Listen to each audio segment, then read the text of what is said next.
pessoal, eu sou Graciane Saliba e hoje vamos trabalhar dois artigos extremamente importantes para o direito econômico, 173 e 174. Se você não se inscreveu no canal, não deixe de se inscrever para ser notificado quando chegarem vídeos novos.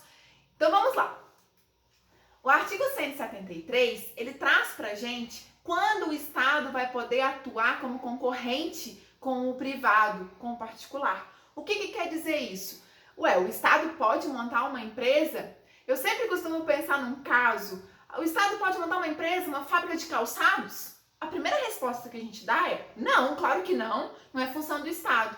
Será que não é função do Estado, realmente? E se eu te contar que naquela cidade todo mundo está sofrendo de uma doença que é transmitida pelo pé e as crianças estão andando descalço porque só tem uma fábrica de sapato, o sapato é caríssimo e nem quer fazer mais sapato para criança. Então, por isso as crianças estão andando descalço. Será que nesse caso não passa a ter um relevante interesse coletivo? Não passa a ter um interesse público para o Estado ter uma fábrica desse porte, dessa atividade? Então, repare, o artigo 173, ele traz para a gente a seguinte possibilidade.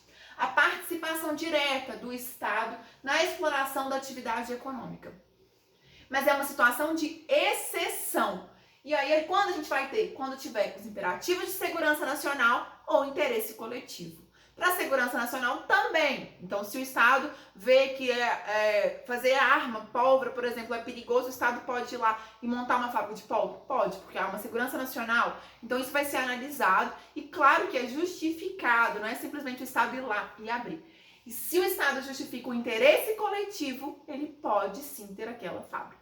Isso estudaremos posteriormente no caso de monopólio do Estado, que já é um artigo 177, que é diferente. Reparem que aqui não fala em caso de monopólio somente, é quando o Estado vai concorrer com o particular. Vamos pegar um exemplo que todo mundo conhece, banco. Eu chego aqui e te pergunto, olha, eu queria pegar um empréstimo para poder financiar um apartamento para minha moradia. Em qual banco você vai recomendar? Muitos me falariam que seria na Caixa, outros já me falariam em outros bancos. Tem banco governamental? Tem banco que é empresa pública ou uma sociedade de economia mista? Sim. E ao mesmo tempo eu tenho bancos que são bancos privados, que têm um capital somente privado? Sim. Então eles atuam conjuntamente na economia, com base no artigo 173. Porque o Estado mantém a Caixa Econômica Federal, por exemplo, uma empresa pública, porque há um relevante interesse coletivo. Se a gente não tivesse a Caixa, como que o governo ia segurar taxa de juros para financiamento de moradia, por exemplo? Então, reparem que é importante que os outros bancos, eles acabam correndo atrás, fazendo financiamentos com preço menor para poder concorrer com a Caixa. Porque se eles cobrarem alto demais, ninguém vai lá financiar naqueles bancos. E então a Caixa segura, consegue segurar esses valores, ok? Então, pense em outras e coloque aqui para mim nos comentários outras situações que você vê o Estado concorrendo com o particular. Já o artigo 174, ele também é extremamente importante. Por quê? Eu sempre peço para vocês lembrarem que o direito econômico ele é da ordem capitalista. Não existe direito econômico em países socialistas. Só que, ao mesmo tempo, o nosso direito econômico ele tem um viés social. Eu quero equilibrar a ordem econômica com os direitos fundamentais. Eu quero equilibrar a ordem econômica com a valorização do trabalhador, com a dignidade humana. Se eu deixasse somente a ordem econômica, a lei da oferta e da procura, quantas pessoas seriam excluídas dessa ordem econômica? Então, o nosso direito econômico, ele vem de uma ordem capitalista, mas ele traz um viés social, a necessidade de atendimento de direitos sociais. Por isso, o artigo 170 é como se ele fosse um freio para o capitalismo, aquele voraz que quer consumir tudo, que quer ter um lucro exorbitante. E aí, o artigo 174, ele traz pra gente, olha, o Estado, ele vai ter uma função que ele vai tentar deixar o máximo para o particular.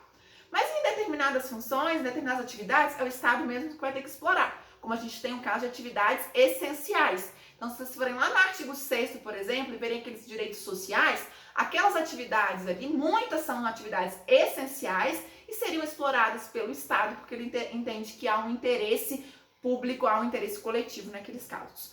Então, gente, reparem, se esse Estado quer deixar o máximo possível para o particular, para ele ter o mínimo do Estado tendo que ter empresa, ele tem que planejar. Então, o Estado planejou que vai ter um distrito industrial em determinada região. Se ele planejou, lembre, Estado, União, Estado, Município, na hora que eu estou mencionando aqui Estado na explicação. Ele planejou ter um distrito industrial naquela região. O que ele tem que fazer? Ele tem que atrair empresas por ali. Como que ele vai atrair? Vai doar terreno, vai emprestar a juros baixos, vai qualificar os trabalhadores para trabalharem ali naquela região. Então, isso é o quê? Planejamento. Se o Estado planejou expandir para determinada região, para ter mais gente em determinadas regiões, o que ele tem que fazer ali? Infraestrutura. Quem vai mudar para o lugar sem infraestrutura? Então, isso é planejamento. Se ele planejou ter um distrito industrial em determinada região, ele vai então incentivar. Aí é onde entra exatamente, para poder cumprir o planejamento dele. A doação de terreno, o empréstimo a juros baixos, a qualificação de trabalhador, isenção de imposto, por aí vai. Só que depois que ele planejou, está lotado de empresas ali, o que ele vai fazer? Vai fiscalizar. E é a função que eu sempre chamo de função PIF, planeja, incentiva, fiscaliza. Mas não tem como ele obrigar o particular a montar a empresa ali. O particular só vai montar se ele vê que realmente é viável, se ele vê que compensa para ele.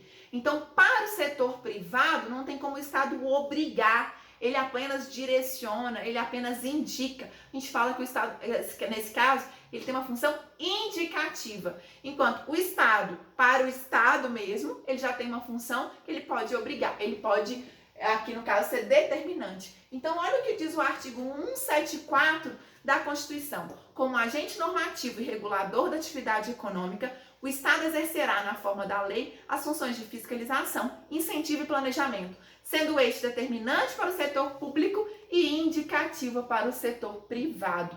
Estado incentiva, mas não tem como obrigar. Correto? E aí, gente, reparem que já está o gancho para a nossa próxima matéria, que vão ser as agências reguladoras.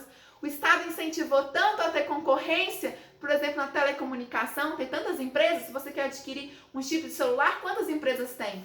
E aí depois ele vem fiscalizando as agências reguladoras, no caso das atividades essenciais. Se você gostou, coloque aqui um joinha e não deixe de comentar que você assistiu para eu saber acompanhar quem realmente está estudando Direito Econômico comigo. Até mais!